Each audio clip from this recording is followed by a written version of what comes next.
You've got it. You better stop it. Ooh. You've got it. You've got it. This episode of the Ready State podcast is brought to you by Sleep Me. And we're going to talk about the chili pad cooling system, which we think should be literally everybody's bedtime solution. It's getting warm and houses are heating up. We don't have AC. Nope. And what we do have is cool beds. Yeah, and it really allows you to set your mattress to be the optimal temperature for you. So you have your own on your side and I have my own. And it helps us both fall asleep, stay asleep. We've had a noticeable increase in our sleep scores that we track. Unequivocally. And it also, the other thing that's cool is it works with your existing mattress. So you don't have to go out and buy a new mattress. It's a water-based mattress topper that you put over your side of the bed and you can totally climate control anywhere from 15 to 55 to 115 degrees. So sleeping cooler can help you recover faster, increase your cognitive function, and improve your sleep is correlated with decreased injury risk. Because it turns out it's one of the few things you can actually do to change your injury profile. Visit www.sleep.me/TRS to get your chili pad and save up to $315 with code TRS. This offer is available exclusively for the Ready State listeners and only for a limited time. Order it today with free shipping and try it out for 30 days. You can return it for free if you don't like it with their sleep trial. Visit www.sleep.me/TRS because you're not just investing in better sleep, you're creating a better life. Truth. This episode of the Ready State podcast is brought to you by Cock Punch Coffee. So Cock Punch Coffee is the creation of our friend Tim Ferriss. And it's coffee with a cause because all of the profits from the coffee, which is really good, goes to his nonprofit, which really works on solving the problems of sometimes incurable diseases. Yeah, and we are running this stuff on a daily basis in our coffee machine. And as we've said before, we're total coffee snobs. You have no idea. And we just love it. It just has this depth of flavor and brings a little like joy to our mouths first thing in the morning. It's so good. Look, roasted, no carbon footprint. This thing is awesome. And what I love also is that this is where we've gone to. We've known Tim for over a decade, longer. And one of the first, we did a podcast a long time ago in the gym. And he was like, oh, I could use a little coffee. I'm like, oh, I have some coffee. So I gave him a bottle of cold brew. And it turned out to be cold brew concentrate. And so in the course of like half hour, he probably drank 17 shots of coffee. He's like, I feel a little sweaty and my heart's up. Yeah, his heart rate was up. Turn this thing around and it was cold brew concentrate. And he's like, it's real good, but real strong. So Maybe that set the stage for him starting Cock Punch Coffee. Also, yeah, exactly. There it is. So look, we are such fans. Give it a shot. Coffee with a cause. Try a new coffee. Branch out. But to learn more, go to cockpunchcoffee.com/TRS and use code TRS for 20% off your first purchase of amazing coffee. On this episode of the Ready State podcast, we are delighted to welcome Dr. Emily Kraus. She is a clinical assistant professor at Stanford Children's Orthopedic and Sports Medicine Center, trained in the specialty of physical medicine and rehabilitation. She has research and clinical interests in endurance sports medicine, injury prevention, running biomechanics, prevention of bone stress injuries, and the promotion of health and wellness at any age of life. Dr. Kraus is the director of the FASTR Program, which stands for Female Athlete Science and Translational Research. The FASTR program seeks to help close the gender gap in sports science research with an emphasis on early identification and interventions to prevent injury and identify ways to optimize performance in female athletes. Dr. Kraus is also a member of the U.S. Olympic and Paralympic Committee Women's Health Task Force and the medical director of the Stanford Children's Motion Analysis and Sports Performance Lab. She has completed 9 marathons, including the Boston Marathon twice and one 50K ultramarathon. With running and staying physically active as one of her personal passions, she recognizes the importance of fitness for overall well-being and the prevention of chronic medical conditions. Dr. Emily Kraus is standing in one of the biggest holes in human performance. Huge hole, but also like one of the areas that you and I are the most excited about right now. Yeah, unequivocally. How do we help youth athletes enjoy sport, get the most out of it, and come out intact and psychologically intact and physically intact? Yeah, and how do we also support the team around youth athletes, which is their parents and their coaches, navigate this complex world of human performance when there are so many demands of time and energy and just capacity to be able to work with these kids. Most volunteer coaches who we love are running their lives, have kids, are stoked to show up, and now they have kids there who they're having to coach on nutrition and sleep. We're going to have to expand the definition of what a youth coach is to include these things. And parents, we know it's one more fight where you're like, okay, did you do your homework? Did you brush your teeth? Did you fuel? Yeah. Did you have enough snacks? Did you eat breakfast? What does your post-training, recovery fuel routine look like? This conversation is so great. I hope it kicks off a whole lot of curiosity for parents out there and for youth coaches about ways where we can actually get more out of our athletes, have them show up healthier and happier and ready to go. Yeah, and really enjoy the sport and enjoy all the benefits that we know sport can offer without getting injured or coming out unharmed or dropping out of sports. Dr. Kraus is doing some of the most important and I think interesting work in all of human performance right now. I think you're going to love this conversation. Emily, welcome to the Ready State Podcast. Happy Friday. Happy Friday. Thanks for having me. Been looking forward to this. Where are you calling from right now? Where do you find yourself? I'm calling from my barn in Portola Valley, California. Yes, my husband and I live in a barn and it's refurbished, don't worry, but there were horses that lived here at one point. And it's lovely. It's sunny and I can see the trails. It's great. So This week, we have a lot to talk about. And I'm so excited because I've just finished working with 24 of the most extraordinary women ever. And I am so grateful that so many of the women around me have guided me into better understanding of unique female and woman physiology. But what is the difference between living in a barn and a barn dominium? Is there a thing there? It's called a barn dough. Are you in a barn? You're not in a barn dough. You're in a barn. I'm in a barn. I'm in a proper barn. Okay. No barn dough. Like refurbished barn. Yeah. Refurbished barn. No barn dough here. Okay, so when you're not in a barn, tell our audience a little bit about what your day job is anyway, Set us up. and then we'll start talking about all the other things we want to talk about. Set this up a little bit. Happy to. So I am a sports medicine physician and I do not practice medicine in my barn. I go into a clinic, which is located in Sunnyvale. And it's under the Department of Stanford Children's Orthopedics and Sports Medicine Center. So I see a lot of young athletes, a lot of female athletes. I do see adults within that clinic as well. But they all come in with overuse injuries, some bone stress injuries, and even just basic female athlete health conversations.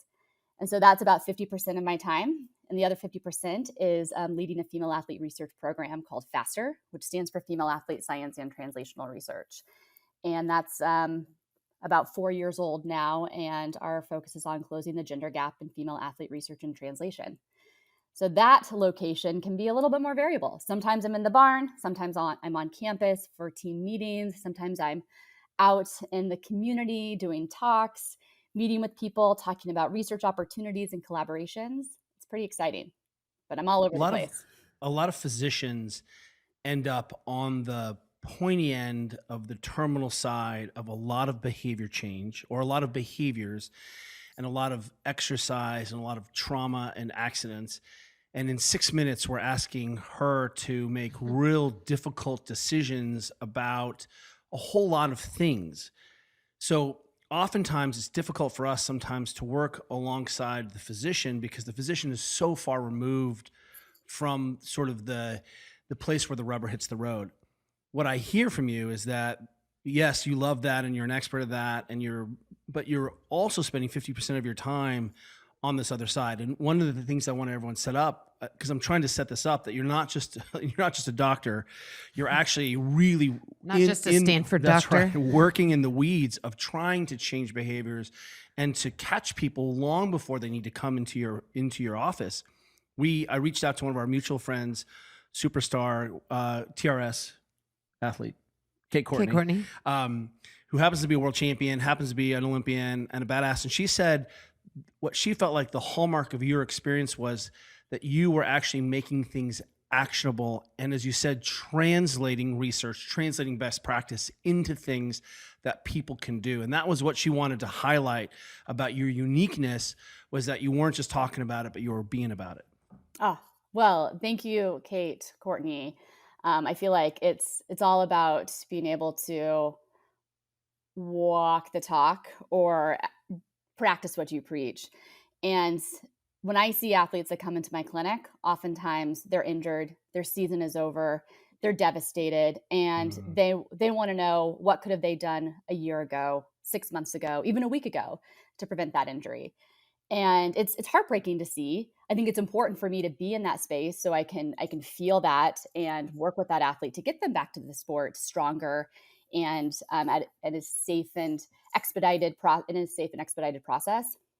But I think it's also equally important to have your boots on the ground, be in the field, see those athletes in their element, and see what's really driving them to perform. What habits or behaviors have they developed, either intentionally or unintentionally, that could be harming them, not helping them? And also, what's the role of the coach and the parents and the rest of that sports performance team, who's so important? And those athletes, I mean, they may come to me for advice oftentimes, but I'm not that point person. They're going to their coaches and their parents and other role models. So how can we get the information out to the athlete early, but also all the other stakeholders that are involved in supporting that athlete for success? Here. So yeah, seriously. Well, thank you. So there are so many different directions we can go with this conversation. So I'm just going to choose one. I'm just going to press play on one direction. And I think it's wait, is this asking for a friend? This is asking for a friend. This is near and dear. I'm going to tee this up. It's near and dear to our heart because we have a youth athlete. Our older daughter was also a youth athlete, although she's now in college and not doing any formal athletics. But we do have a younger athlete who's very serious and is hoping to play in college. And so we have a front row seat to the youth athletic situation. Can we call it the Industrial Youth Sport Complex? Yeah. And I will say we have access to lots of information and knowledge. We know the challenges with sports specialization. We understand strength and conditioning and nutrition and sleep. And despite all that knowledge, it's still hard to navigate youth athletics and not specialize your kid too early. And so I guess to actually make a question out of this, what is the state of youth sports right now? That's very broad, but take it any direction you want to take it. Well, I love that Kelly called it the industry of youth sports, because that's sometimes what it feels like these days. Feels like it. Yeah. And I think it's hard for an athlete because there are external pressures, and that's what every other peer, classmate, teammate is doing. They're doing the club sport and the teams and the school sport, oftentimes simultaneously. And even though both have benefits, together that doesn't double the benefits. And so I think part of the challenge is the opportunities to play sports are there for a lot of athletes, not all athletes. I think access to sport there are inequities within that. I feel like that's a whole other conversation. But I think right now the state of play of youth sports has gotten into this hyper competitive state. And even though, I mean, I want competition, and I think competition fosters and is beneficial in so many ways. But if it's placed, if it's all competition and all at this level, this high level, and this kind of pay to play level, I think that the joy of sport is lost somewhere in the mix. And especially if that is implemented or introduced too early on, and there isn't that free play opportunity, I think it can be really hard for a young athlete to navigate. And the things that Whoa, are you saying that sport is supposed to be fun when you're 15? I just had my mind blown about like a revolution that we need to have. It is, what you're just describing is real, and that free play does not exist in the world. Correct. I think that it's so sad. I mean, not to date myself, but I mean, back in my day, I mean, I'm from a small town in Nebraska. There were pickup games and the pickup basketball games of all different ages. Lots of fun, learned a lot, like fell down and didn't have the best outcomes all the time. But Self-directed and self-refereed, which is a huge deal. Right. But the thing is, I also sampled a lot. I was fortunate enough to grow up in a family where we played tennis. I had two older brothers. They played basketball and golf and all these different sports. And so I had exposure to a variety of different sports, from ball sports, team sports, to individual sports. And all of those helped me evolve as an athlete in a different way. And no, I'm not a professional athlete in any of those. I think it made me a well-rounded athlete and person. And I think that when we talk about the current state and this push to specialize early, and whether it's natural or a little bit more forced, that athlete is starting to do motions repetitively and do the same training day in and day out, sometimes 6-7 days a week. And if you think about the load that's being placed on a joint, say the shoulder in a thrower, or even just like the back in a swimmer, you think about that repetition day in and day out for hours, and how that's going to look differently in a young athlete who's still developing.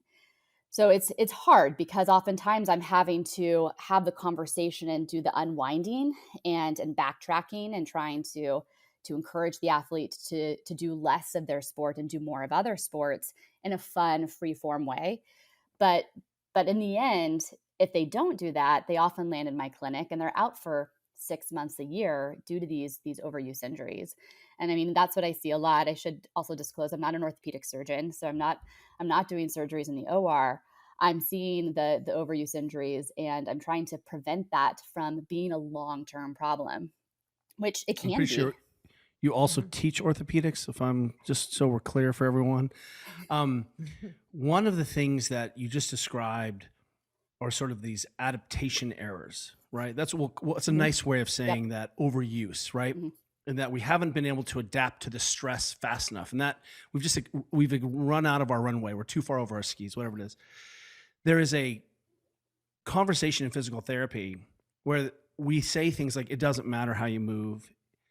We can't prevent these injuries. They're just like, it's just that the bone couldn't respond. And I feel like that's a really sort of specious argument and dangerous argument, because it just says that we should be able to handle whatever volume we can handle. And yet we end up with these significant childhood traumas that derail us, stress fractures, spondy, all of the things that you see, Tommy John, et cetera, et cetera. And sometimes when we say it doesn't matter, it does matter. And all you have to do is be at that other end of that thing and say, how could we have prevented this? And well, as you say, well, you probably weren't strong enough. You didn't eat enough.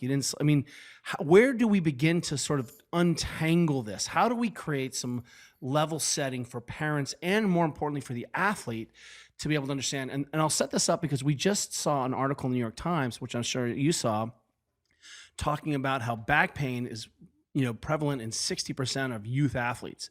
They report having their backs hurting playing. And I'm just going to put in that quotation marks, playing, not like getting hit by a bus, but playing. 60% of kids. And our experience is that when we ask at these sport camps, how many of you are pain-free, not a single hand goes up. So there's something, we're having this real disconnect. And I feel like in our world, we're like, hey, these are the signs and pre-cues of potentially worse problems if we don't get on it. So where do we begin to pull at that thread a little bit? Yeah, there's multiple layers to that. And I think that the answer is also multifaceted as far as what is our approach and strategy. I think part of it lies in nutrition. A lot of it lies in patience during puberty and allowing puberty to happen in both male and female athletes. And I also think... Wait, double click on that. What do you mean? Give me a little bit more on that. Yeah, so I'll go into that. So I see a lot of female athletes who come into my clinic without a period at the ages of 15, 16, 17 plus. And they haven't started their menstrual cycle ever, their period ever. And a lot of that is due to a combination of overtraining and underfueling, and that's causing hormonal suppression and delaying those important puberty transitions. Wow. So we call that state low energy availability, that overtraining, underfueling. And we call that... And that's men and women, just so we're clear. Yeah, that's men and that women. can be men and women. Of course, men aren't going to have, or boys aren't going to have the periods, but they're going to have other forms of hormonal suppression through sex hormone suppression like testosterone. And we often see it in men as sometimes they fall off the growth chart, or they just don't hit their peak growth potential. But we also see it in more subtle ways like fatigue or injuries, especially bone stress injuries, because that's also affected by that low energy availability state and that hormonal suppression. In females, it's a little bit easier because we can see menstrual cycle dysfunction or irregular periods or a loss of periods. But either way, they're delaying this really important transition state that's supposed to happen in adolescence. And when that transition state is delayed, that means all these other developmental factors are delayed, both muscle development, bone development, and their ability to really come into that next phase of performance in their sport. And so some athletes, especially in endurance sports, they feel like they're working the system, whether intentionally or unintentionally, by delaying their menstrual cycle or delaying that puberty state, because they're in this prepubescent body. And that body might be able to be faster at the time, but at some point they're going to get burned by that, whether that's an injury or just their performance tanks. And so a lot of my conversations revolve around both training volume, but also just nutrition volume. And these athletes oftentimes aren't adapting their nutrition to the amount of training. And so sometimes they forget that their body's going through these states of change that require more nutrients, more carbs, more everything. And so that they're not able to fathom or really calculate the amount their specific needs. And that so can I'm hearing, be, go ahead. Oh, sorry, that I'm hearing that athletes we're thinking, hey, I just need to fuel for my sport. And you're also saying you also need to fuel for your growing body. For your growing body. And you're not meeting those needs. So when you talk about low energy available, it's potentially I'm seeing chronic underfueling or mistiming of that fueling, not only in just bulk calories, but also in density, like micronutrients, fiber, things like that. Correct. And we live in California. I actually see a lot of athletes who eat very quote unquote clean, is what they call it, where they eat a lot of veggies, a lot of fruits, and they think that they're on the right track and they're doing all the right things. But unfortunately, that density of those foods isn't being met because of the high fiber content and all of these other contributors due to the high volume of vegetables that you're just not getting with like an avocado or nuts or some of these other really important nutrients. So it's almost like they're overcorrecting on the cleanness and that healthy eating to the point where they're underfueling their body and not getting enough of their overall nutritional needs. And that's so I've heard almond moms, but maybe these are almond kids. Almond moms, almond kids. Yeah, God, there's so much to add. And one thing I want to just make clear to people listening is that, to me, if someone is already seeing you in their clinic for this, that's too late, because they probably are seeing you because they're starting to see some of that burnout, or they're having an injury or whatever. And so what I'd love to hear is, put on your sort of parent cap, and you've got a youth athlete in this age range, let's say, theoretically, and they're in one of these high endurance sports and they're eating clean and they're doing all this stuff. How do you, first of all, enforce sort of the right eating habits, and how do parents identify that this is an issue before they end up in your clinic or a similar clinic? Yeah. Is there a way to do it? Yeah. Great question. And I do think there's a way to do it. I think starting with encouraging a healthy relationship with food and with training.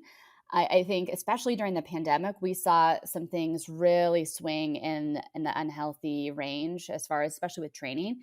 There was nothing else to do. These athletes would do training on their own, and sometimes they would overcompensate and do more training than they should. And so that asking the why are you training? What is your motivation?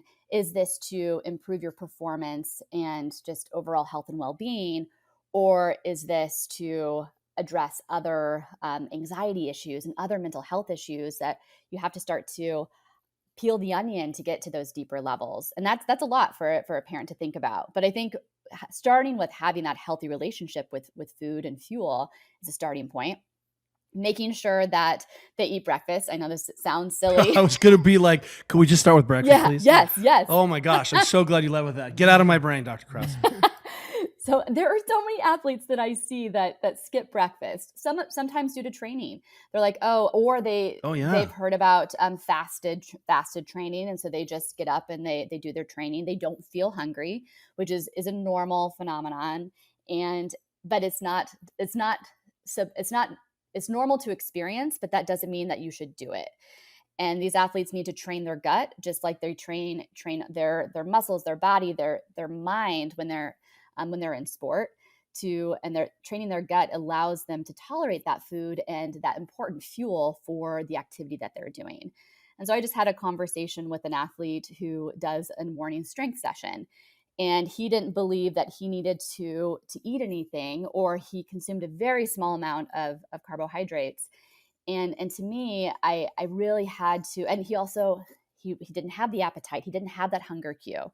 And so sometimes the hunger cues aren't there, especially in those more chronic low energy availability states. So I think setting an athlete up for success by making sure that they know the importance of breakfast. And all of my athletes also, like, as far as just kind of basics, like 3 meals a day, 2 to 3 snacks per day, depending on the level of training. And those snacks should not just be some carrots. You're thinking about kind of a well-rounded snack. And fortunately, within our FASTR program, and because I feel translation and education is so important, we have some infographics that we share, and I'm oftentimes printing them off to parents and giving them paper copies or directing them to the link so that they can access pre-training fueling, post-training recovery fuel, and all those timing windows. So I think that the other big key here is it's not just calories in, calories out at the end of the day. It's how you space those out throughout the day. So if an athlete is at the end of the day consuming all of their micro and macronutrients, but it's within the hours of 4 p.m. and 10 p.m., or even worse, like 7 p.m. and 10 p.m., there are going to be periods of what we call intermittent low energy availability states, or periods of low energy availability throughout the day that can also suppress those hormones and just affect overall performance and just how they feel.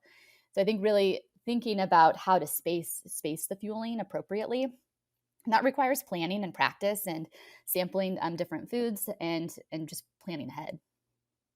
So you said something earlier on that actually kind of made me chuckle a little bit, because you were talking about youth athletes, and then you said, and their sports performance team, which made me chuckle a little bit because I think one of the things we've done with youth sports is professionalize them. I mean, they're training often. We've heard stories about high school kids who get to college and actually learn their training less than they were less in college than they were in high school. And yet, if you get to the college level, you have a sports psychologist and nutritionist and, an athletic trainer. But that's because you're 18 in one day. Right, 18 in one day. But 18 minus one day, you don't need those things. Right. And so I think this is one of the big challenges, is that we're pushing these kids to train the volume that college kids are or more. And at the same time, they really have almost no sport. There's no sports performance team. And ultimately, the sports performance team has to be their youth sports-specific coach and the parents. Like, that's the sports performance team. And so I think we are at this phase where parents and youth coaches have to get educated. Youth coaches, I would say, could, it's very difficult. They're all underpaid, underappreciated. So I want to shout out to youth coaches, like, very grateful to them. College coaches too. And college coaches too. But at the same time, I think it's attendant upon all youth coaches to step out of their sports specific training, and they've got to start learning about nutrition and sleep and all of the sort of performance elements. Because, anyway, so, I mean, am I right there? It seems like maybe if your kid gets injured, then you can add to your sports performance team an orthopedic, doctor or orthopedic surgeon, but like, that's not who you want on your team. Yeah. You don't want to get to that point. So, am I right? Is it really attendant on those two groups of people, or are there additional resources that, parents of serious athletes should have in their corner? And this is complicated because girls particularly, but boys too, have real pressure from society to look a certain way. And that's oftentimes at odds with the requirements for doing the sport. Yeah. And the feeling for the sport. Yep. And we also know plenty of performance parents who've inadvertently and unintentionally created eating dysfunction and eating disorders and weird relationships with food with their kids because they're counting macros and pointing at grams of carbohydrate for their performance. Where do I untangle this as a parent? Yep. Oh, I'm so glad you caught that.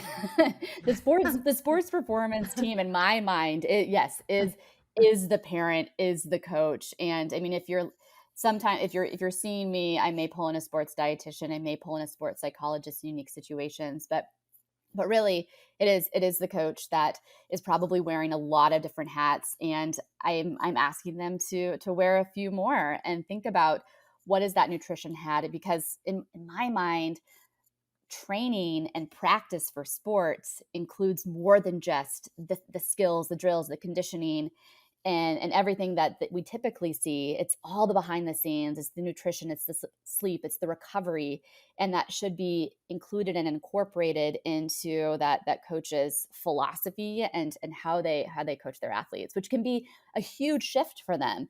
And we try and provide resources both online, and we did a high school team talk a couple of weeks ago, and there were a lot of coaches there, which made me so happy because they're interested and hungry for this information. And we were talking about periods, we were talking about all the things, disordered eating, sensitive topics, but topics that I think we need to start getting comfortable.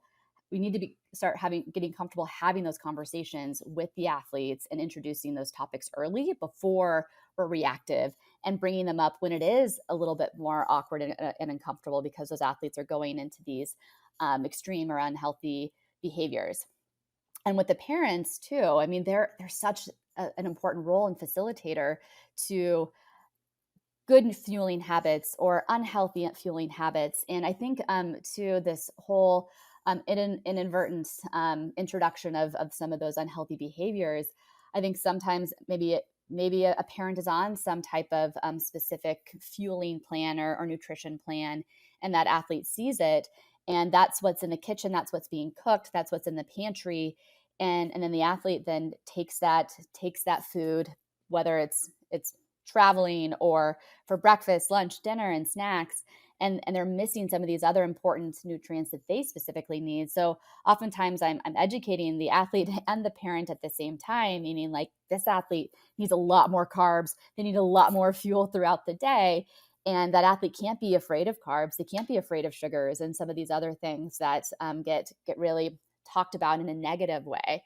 And so I try to be very inclusive of all foods. I mean, of course, there are going to be better foods at better times, but sometimes we just have to take away some of those barriers and have some of and teach the parent that they need to make sure that the pantry is stocked, and at those grocery store trips, they pick some of that food up for their athlete. And then I had one more. Only there were foods that were hyper palatable, right? Yeah. I wanted to comment on the body image and body type, because that's another one that we see a lot, and we're experiencing a lot more with just social media and the exposure to these both elite pro athletes who have spent decades building their body, getting strong, and refining their training and fueling to get to that point. And then we have these other influencers that may not be the athletes, but they're getting all the screen time, and they're getting amplified in these athletes' feeds. And I think that an athlete may look at a specific person and be like, I don't look like that. Maybe I shouldn't be in the sport, or I need to force my body to look like that through training behaviors and restricting my intake. And I think that that's where things get really problematic. And I think that we can change that through culture, through education, through positive body talk, and embracing that. I mean, there's a lot of different body types and strong women, and there are more strong women out there that are fueling their body well. And I think that's what we need to really showcase and highlight to athletes, that fueling is like fuel enough always, and fueling is part of training. So I think that the body type and the specific body type for a specific sport, especially in adolescence, we need to take those images and that imagery away, and really talk about sampling and like really enjoying the joy of movement and the joy of being in the sport. And as you grow in the sport, that's where you really start to make some of those slight adjustments. But I think that it's just, it's a hard conversation, and it's one that I think that we can work through. And part of it is like back to puberty and embracing those transitions and changes. This episode of the Ready State podcast is brought to you by Momentous. I want to get into one of the hidden gems of the Momentous profile. Let's hear it. It's called PR lotion. So when we look into the world of supplements and things that actually make a difference in human performance, creatine's on there, caffeine is on there.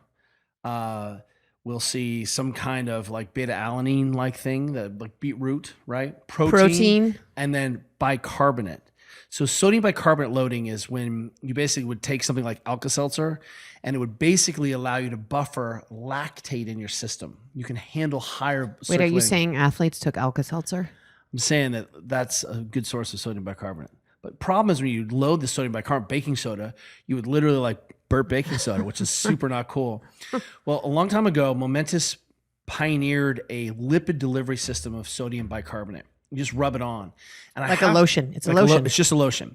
And I have to tell you that in all of I've just recently spent some time with a national championship team and a team that took second in the national championships. Both teams use it.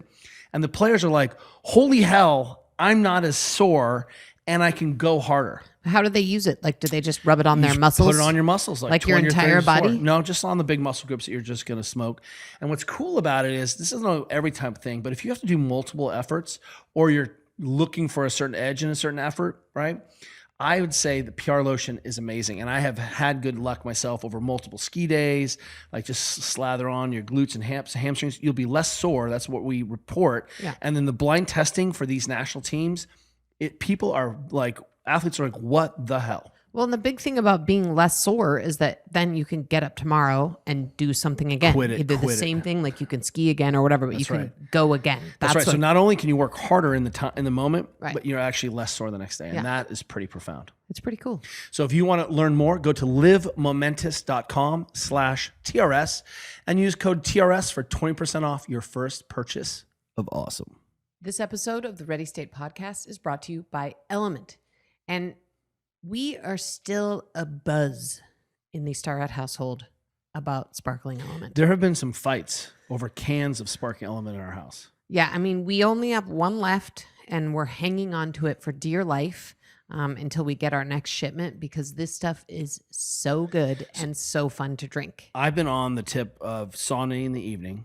It makes a difference to make sure that I'm getting enough salts. In fact, I have actually upped my salts a little bit more because of this, and I actually feel even better. Yeah, I mean, it's allowed me to actually, I don't normally like to sauna in the evening because sometimes I feel like it pre-dehydrates me before bed and I don't sleep well. And I've found that I can sit in the sauna at night and drink a Sparkling Element, and I seem to be able to manage my hydration by doing that. I've been spending a lot of time with some really good teams lately, and I do see that we're not adding a lot of salt back. Athletes are working as hard as they've ever worked, and we're getting good at carbohydrate. We're starting to get good at protein. Right, they're cleaning up their diets. Yeah, but I really think we're not getting enough electrolytes, and we're seeing it as a real opportunity to feel better, to reset that go signal. I cannot stress enough, if you're going hard and then eating whole foods, you're probably not getting enough salt. And forget about all that. Sparkling Element just tastes so okay, good. So it's a party in your mouth. We're so low on the substance. I've been taking and trying to recreate Sparkling Element. It's not the same thing. No, you can't just create it yourself. I don't know what it is about directly these cans. from the source. What is about this can that's so good? Look, right now, if you order a drink mix through our link, you can get a free sample pack with all the Element flavors. And if you're an Element insider, you have first access to Element Sparkling. Go to drinkelement.com/TRS. One of the, I think, things we love your input on is the role of tracking and all of these devices, because we definitely see plenty of adults who step into the world of orthorexia, where they are managing, don't know how to feel, tracking every step, closing every ring, right? The addiction of gamification of sort of understanding our physiology. Do you feel that tracking is useful? And I'll say that one of the reasons I'm bringing this up is that our daughter Caroline asked for a Whoop, got a Whoop for Christmas, and it has been really enlightening for her in terms of she's not obsessed with it, but she's like, whoa, I got to sleep. And man, my recovery was down. She's interested in her heart rate. Yeah, like there'll be nights where she's like in the dark asleep at 8:45. Like she doesn't even say goodnight. She just goes to bed. And we think that's partly because she's like, oh crap, I stayed up till 11 last night and doing homework and I have to go to sleep. It's been interesting from a sleep perspective. But also the calories. And I think one of the things that was really useful for Caroline is that she would play a couple games. She'd like, whoa, my strain is 19.5 on Whoop. So she's nearly maxing out this cardiorespiratory, and she's just a goalie. I'm going to put it in that quotation marks, right? The intensity of what she's doing, I think it shocked her how many calories was required to do it and the load on her system. And it was really easy for us to be like, I don't know, what does the data say? And yet still not like have her be a slave to this Whoop strap. Have you found that to be useful, or how is that useful for parents to sort of outsource some of that information so we don't have to be another nag? Yeah. I mean, I think we are surrounded by data, and wearables. I don't think they're going anywhere anytime soon. I think they will start to get more refined, and the quality of the data that we see and the reliability, validity of the data will continue to improve.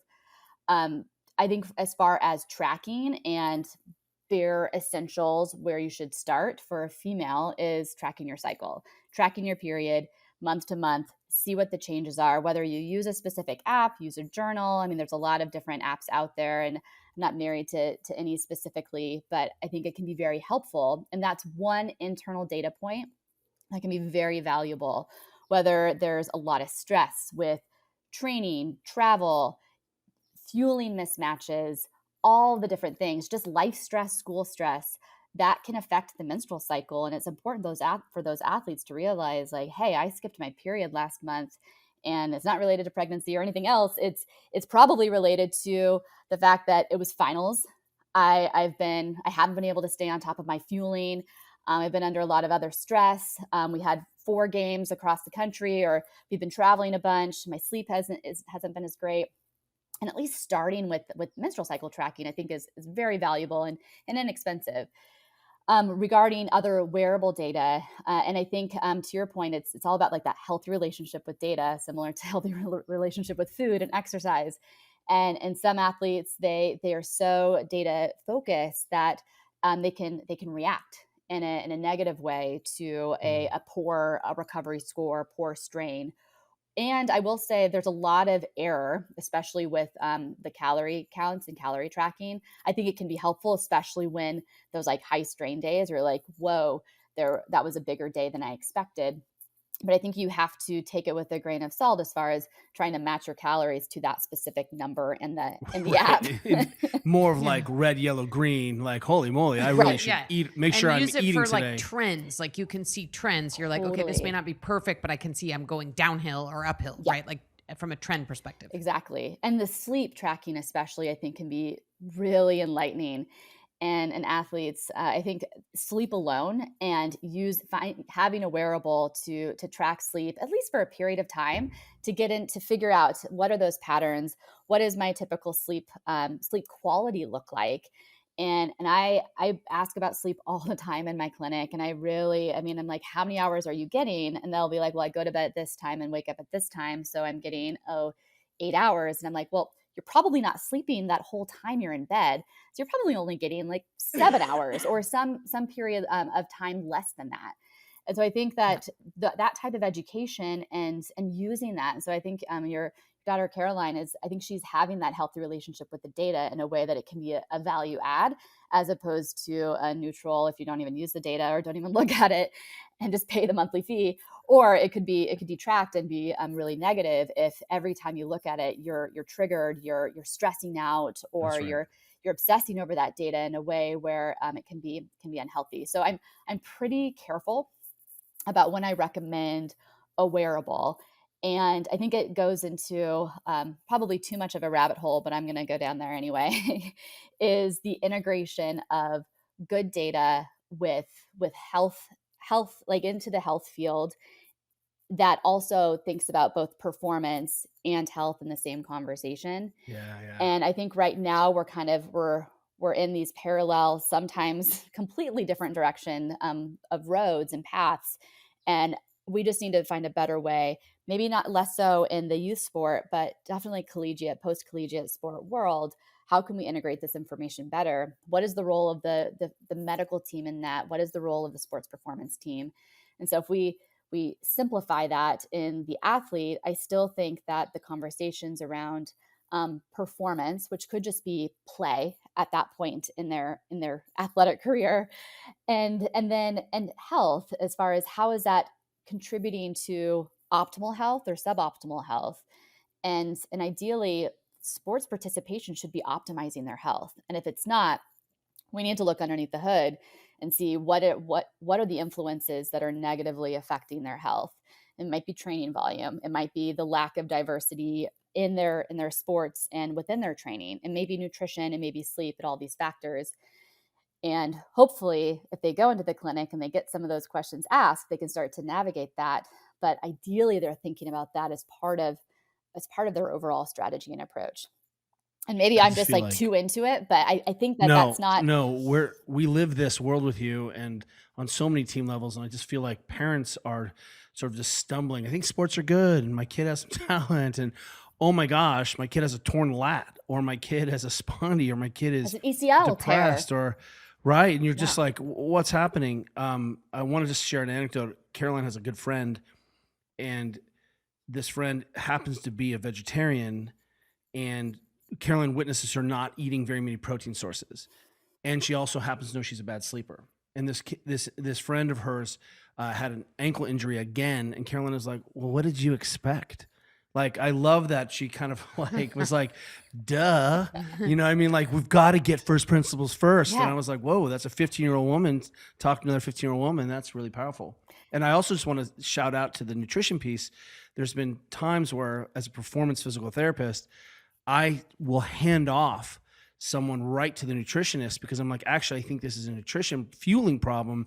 This isn't any other problem. And when we start to sort that out, it's amazing what happens in the athlete's performance, to the point where all the things you're describing are actually performance hacks, not let's keep you injury free. Let's actually getting you playing it to the limits of your abilities. And I just want to highlight that. Totally. Yeah. And I think like that health and performance, as far as an injury-free athlete is a more available, high-performing athlete. Ooh. And I will also say, from the nutrition front, I see these athletes and they're in and out of physical therapy in an injury state, or they've just completely plateaued or gone backwards in their overall performance. And some of that's just from just poor nutrient intake. A lot of these are iron deficient, especially if they're vegan and vegetarian or just don't eat a lot of red meat. Oftentimes their iron levels are so low that they're not able to reach their athletic potential. And that's not just a supplement. I mean, sometimes I will prescribe or recommend supplements, but this isn't just blindly supplementing an entire team during a season. This is having those important conversations of how are you getting these specific nutrients in your diet, whether it's protein, whether it's iron, whether it's vitamin D. And I think that even as a 15-year-old, these athletes are starting to realize, or certain athletes are starting to realize that, oh, I'm seeing these patterns in these athletes, and I see in our team dinners that they're not filling their plate, or it's a salad with dressing on the side. And I think that those patterns over time, you start to see who's performing, who's not performing, or who's on the injured list again. And unfortunately, I mean, that's not how it should be. I mean, we should be catching that earlier, and those interventions should be done so they're not in that state. Cal women's water polo just played in the national championship last weekend. And I want to shout out to the food staff, the chefs at the training table. So many great carbohydrate sources: sweet potatoes, rice, mashed potatoes, 3 vegetables, fish, a lean protein, and fruit for dessert, plus all the waters they could drink. I mean, literally, I was like, oh, this is as good a training table as we can get. And I stood there and said, more rice on that plate, more mashed potatoes on that plate, more soup. And literally, I stood there and be like, nope, not enough. Go back. just at that level of intervention of some of the best athletes in the world. And I'm saying, hey, we have 2 more games. Go eat more. Go eat more. You didn't eat enough. I just watched you play, 4 gnarly quarters. There's not enough carbohydrate on that plate. And it really is difficult to wrap our heads around this. Right. Even the top level athletes are making these mistakes or errors, whether it's just they're so tired or they're not hungry or so many different reasons. And so it requires work. Like the nutrition piece requires some work and effort and potentially changing a lot of these preconceived beliefs and behaviors and feelings. And if those are continual blockers, pull in the mental health specialist, pull in the sports psychologist. They can start to address some of those blockers. And I think making sure that the parent is involved, if they're still in the house and living with the parent, that they're supportive and not taking that athlete back into some of those other behaviors that got them where they were in the first place. So I'd love to just sort of also get your sort of general thoughts about where we are in the female athlete space. And maybe this is the time when you can dive a little deeper into exactly what you're doing with FASTR and the origin of FASTR. But I feel like we have, still a lot of work to do, because I know the data about how many girls are dropping out of sports. And I'd love to dive into that as sort of a secondary question. And at the same time, there really does seem to be this pendulum swinging towards attention towards women's sports, women's athletes, supporting women's athletics programs, research into, the actually including women in research and girls for the first time. Yeah, for the first time. So there does seem to be this pendulum. So like, what's going really well? Like, what are you excited about? And then what areas do you think we still have a lot of work to do? Oh, I love talking about this. So thanks for bringing it up. So to kind of go back to our research program, FASTR, we started, like I said, 4 years ago. I do want to highlight how we got started was through the WUSI Human Performance Alliance, which involves 6 different institutions looking to uncover the principles that define human performance, both at the lab-based to the translational clinical research. And they supported our female athlete science and translational research program and got us off the ground, which has been amazing and really a dream opportunity. We, like I mentioned, we're trying to close the gender gap, and the gender gap is huge in research in sport, especially in sports science. And part of it is just because female athletes weren't studied for decades, and so all of the practices, all the training principles are guided by studies on male athletes. And so that's problem number one. And a lot of the issues were based on menstrual cycle, and they didn't want to study the menstrual cycle or pull in those athletes because they were too complicated. And the reality is, yeah, there is some challenges with studying the menstrual cycle, and we need to do it well. And we need to study the sex hormones and really understand the phase, so then we can guide those athletes. And because the athletes are hungry for this information. I get through our Instagram feed, which is Stanford FASTR, we get questions all the time about, how do I fuel during my menstrual cycle? How do I train differently during different phases of our menstrual cycle? And a lot of times we have to share, the research is really limited and it's fairly inconclusive. And it's not inconclusive because it just doesn't exist. There's no change throughout the phases. Oftentimes it's inconclusive because the quality of the science and the research still isn't there. And it's just based on cross-sectional studies or self-report, or the sample size was too small. So I think that we are finally learning and developing protocols that can truly answer those questions in a way where it can benefit an athlete. So I think step one is we're trying to do the good research, which requires work, which requires funding, and it takes time. But in the meantime, we can educate on the basics and educate on menstrual cycle, nutrition, all the stuff that we just talked about. And so we're trying to push out a lot of the basic information so we can at least get somewhere with these athletes and make some level of progress and level them up. So then once we get to the more advanced, nuanced areas of training and fueling during the menstrual cycle, we can then build upon some of those other foundational, like really important habits and behaviors that should be part of their training.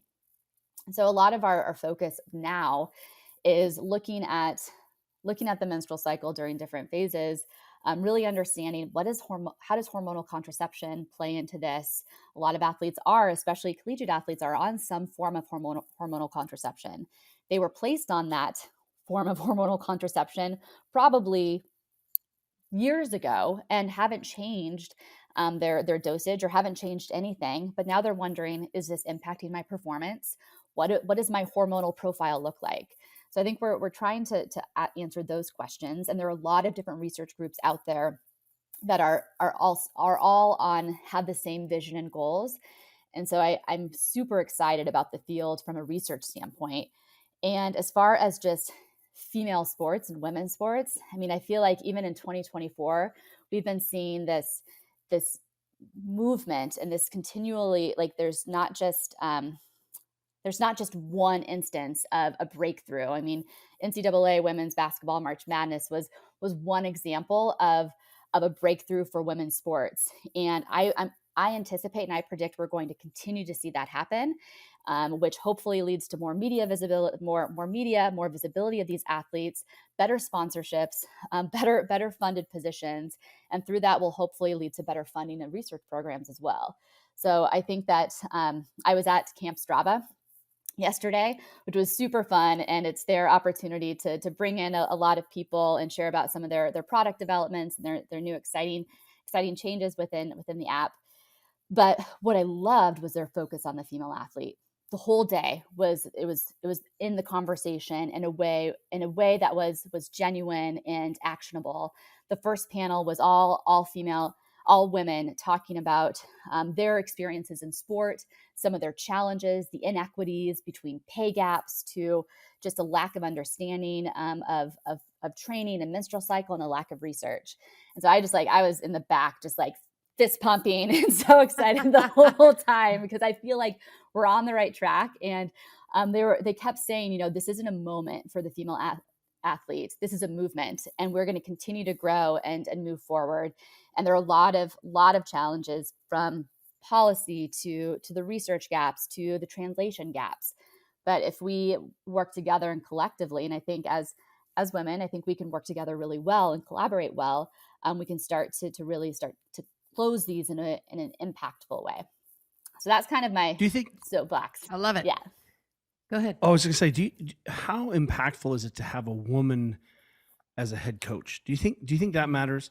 And I say that because Corley Simmons, who's the head coach of women at water polo at Cal, just was the first woman ever to coach a team to the national title game in the history of the sport. There's never been a head coach woman. But I just wonder how many blind spots men have running women programs. And not that men can't coach women, women can't coach men at all. I think Cora has been a head coach for men as well. But do you think, is that a part of the problem? It's just that it's not on my radar because I'm a bro? Yeah. I think that there can be a lot of great male coaches out there that can support female athletes in a way that they reach their full potential. And so I think that there are a lot of male coaches, and they're not probably going to go anywhere. And so we need to make sure that they have the information, they are comfortable having the conversations, and they feel equipped to coach those athletes. That being said, the gap in women's coaching is still, or coaches who are women is still quite large, especially at the collegiate level. And I think that there is a need, and if you see it, you can be it. And the more women coaches out there, the more that it will open up that door. And I think that needs to start early and start in both like that youth coaching space, and then to the collegiate and professional level. And I mean, I don't think that, oftentimes when I'm talking to athletes, I'll ask them about their coach, and do they work with a male coach, a female coach, or maybe a team of coaches? And if there's a male coach, I really try and encourage the athlete to advocate for their health and advocate for thinking about these other aspects that maybe aren't talked about as much in the team space. So to your point, I think it's a part of it, but we also need to make sure that those coaches feel comfortable and educated. And no offense to the coaches that have been coaching for a long period of time, but they may have to change some of their styles and approaches and start to have these awkward, uncomfortable conversations. And what they said 5-10 years ago isn't going to fly anymore, because women are going to, they know better, and they know that that's not appropriate. And so making those comments about body image, I mean, a lot of it's hit the headlines. And so I think that that's been helpful, but I think that there's just a lot of change that's going to happen, both like media support to coaching support to the research and sports performance. And I think also like to the sports performance side too, having more women in that space is going to just amplify the work and the impact. So I just want to circle back a little bit to youth coaches. And before I ask this question, I want to again shout them out, because there are so many youth coaches, many of whom are volunteers, so they're not even getting paid at all. And then the ones who are getting paid are largely completely underpaid, and they have to work weird hours and travel with kids on the weekends. I mean, it is a really hard, underpaid and underappreciated job. So, we are so grateful to our own kids' coaches. And I think it becomes really difficult, though, as we talked about earlier, with this whole idea of like a sports performance team. If you could wave a wand and there were like 2 or 3 things you wished that youth coaches were more curious about and pursued more individual education about so that they could better support their youth athletes, what would those things be? I mean, it doesn't need to be 3, but if there were a few ways you could wave your wand and say, okay, every youth coach is automatically going to be curious about these 3 things and seek out information and knowledge so that they could better support their athletes in these things, what would those things be? Well, first of all, I just want to echo the gratitude for all the youth coaches and the effort, the weekends, the evenings, all the extra time, the coordination, and just that time is so valuable, and it's so important that those athletes have those coaches in their lives, and it can change a lot of athletes' lives. Regarding my magic wand and the areas that I think that they should really be able to take home, and if they're going to prioritize all these different topics that we covered, I will say it's probably not wearables or really any of that kind of more complex data tracking.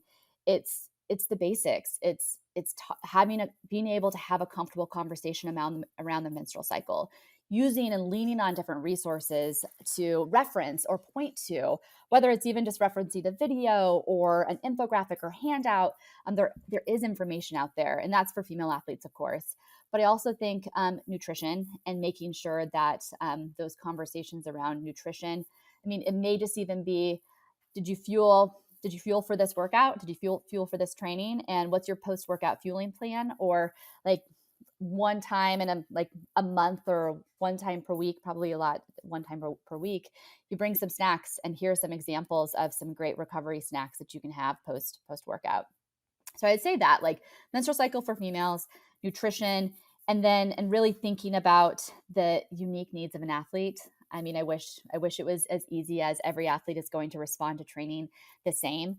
But if you see an athlete really struggling, it may be time to add in another recovery day, or even just a recovery week, and see if that can help prevent them from coming into my clinic and with that injury that's brewing right now. So I think those would be kind of the low hanging fruit, like the entry points for these overscheduled and very, very honorable coaches.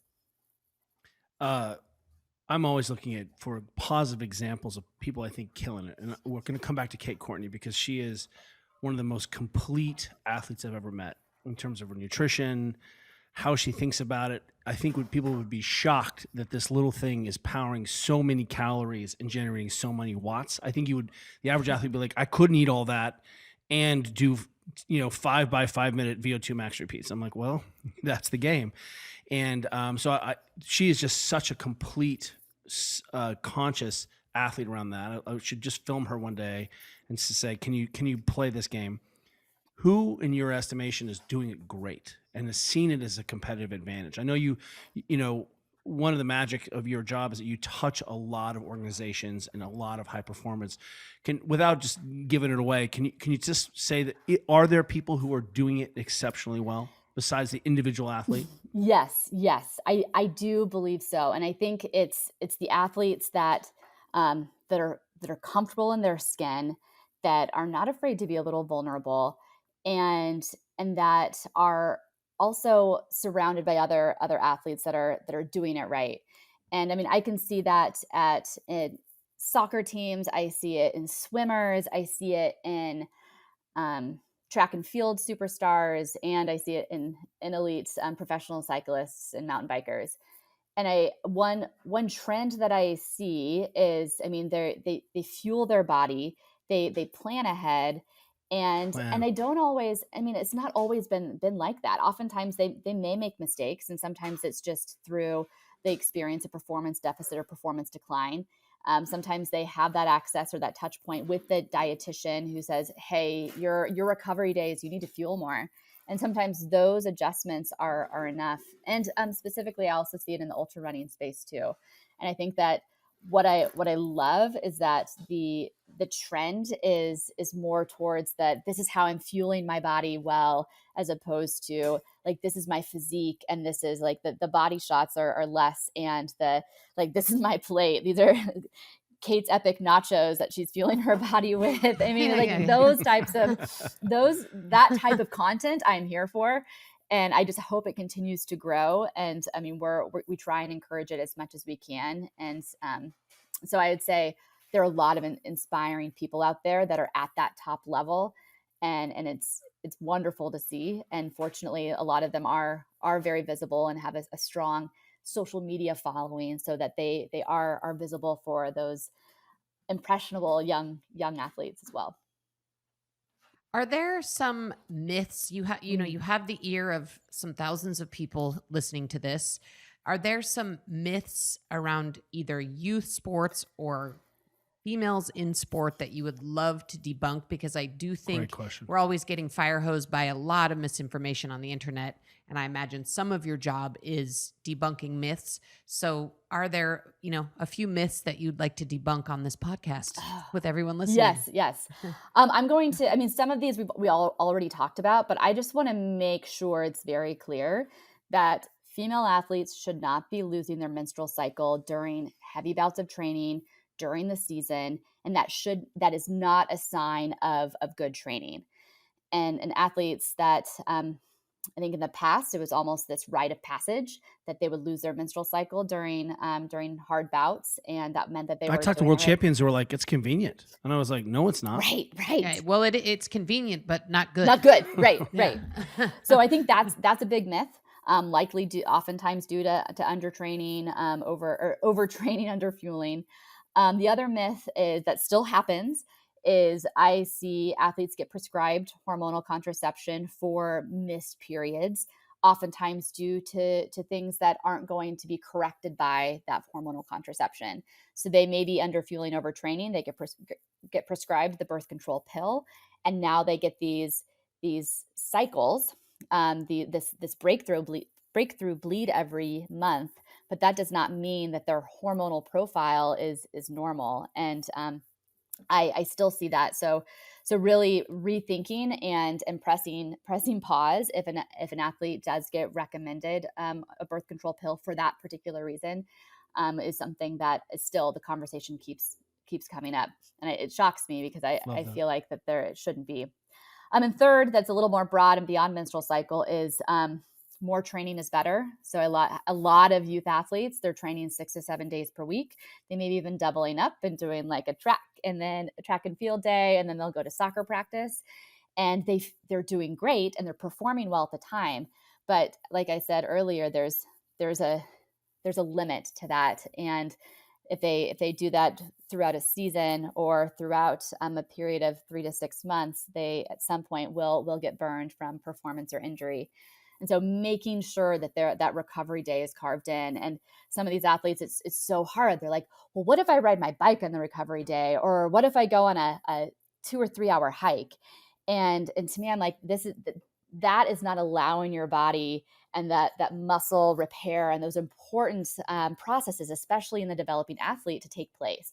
So really respecting and honoring the rest day and that recovery day is really key. And whether that might require some coaching changes or coaching a change in coaching recommendations may require a shift in how the parents manage that athlete's practices and practice schedule, and they may have to not attend a certain practice, and sometimes that can be really hard, and a coach can question that. So I think that oftentimes these athletes get into these situations and then they get really uncomfortable when I tell them, like, hey, you can't do both sports at the same time. You got to choose one or the other. And I think overall, You're the worst doctor ever. How dare you? I know, but I'm happy to play bad cop in that situation. And I think it does, like, usually they come back and they've made those adjustments, and guess what? They're still performing. They're often performing better, and they have more time, and they feel recovered, and they're getting their sleep. I'm a parent. I need to educate myself. I recognize that. Where do I get a PhD in helping my youth superstar, because she's obviously the best athlete in the world? How do I support her more effectively? Where do I go to educate myself and even make this a family project? How do I get everyone involved? Where do I go? So the number of resources out there, I'm sure there are more, but a few that, one, I'm biased with our FASTR program and resources. So I'll give that website. It's fastr.stanford.edu. If you want some. Is that ER, FASTR, ER? FASTR, no E. Guess, yeah, you can see in my shirt. Okay. For those who can see the video. We also have an Instagram, Stanford FASTR. And those are more bite-sized. We just actually did a strength training post today. And so there'll be some more short bites for information. I actually think Project Play is another, by the Aspen Institute, has a lot of good information there for both coaches and parents, a little bit of the state of youth sports too. So if they really want to do some more information gathering. Positive Coaching Alliance is another good, if they're also coaches, if they wear a parent hat and a coaching hat. Positive Coaching Alliance can also have some good blogs, good resources. So I'd say if those three are great starting points. And that's great. Our Stanford FASTR website, we have a bunch of other links if they want to do some deeper diving into specific topics. Yeah, and thank you for that. And I just want to also, shout out again the Positive Coaching Alliance. Our kids' school actually requires us as parents to take one of their courses if we want our kids, once a year to be in any youth sport at the school. And I'll be honest, like every other parent, I get that requirement, and I sort of like, I got to take this thing. And I actually have taken it a few times, and at the end, I'm really grateful, and I can actually see that it edits.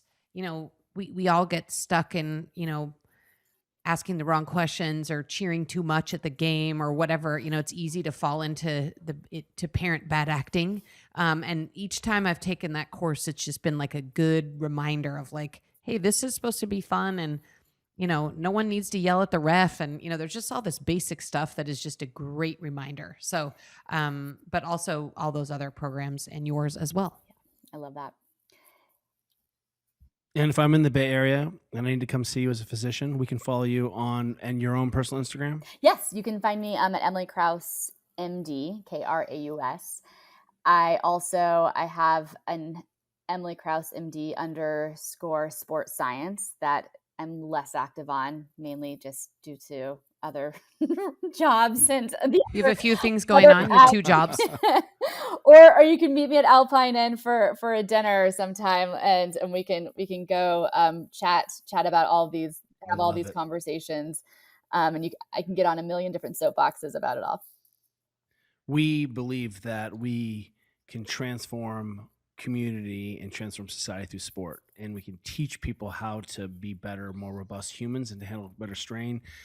And it's so easy for that to be subjugated and misapplied. And thank you so much for the work that you're doing, so that we can have people embody the true promise of sport.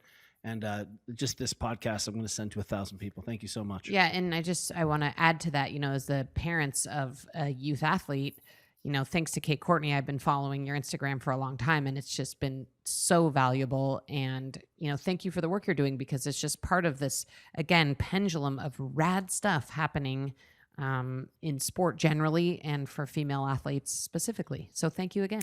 Well, thank you for having the podcast to give me and others the platform to be able to share this information. I think it's so important and to get the word out.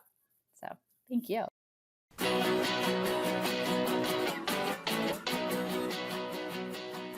Thank you for listening to the Ready State Podcast.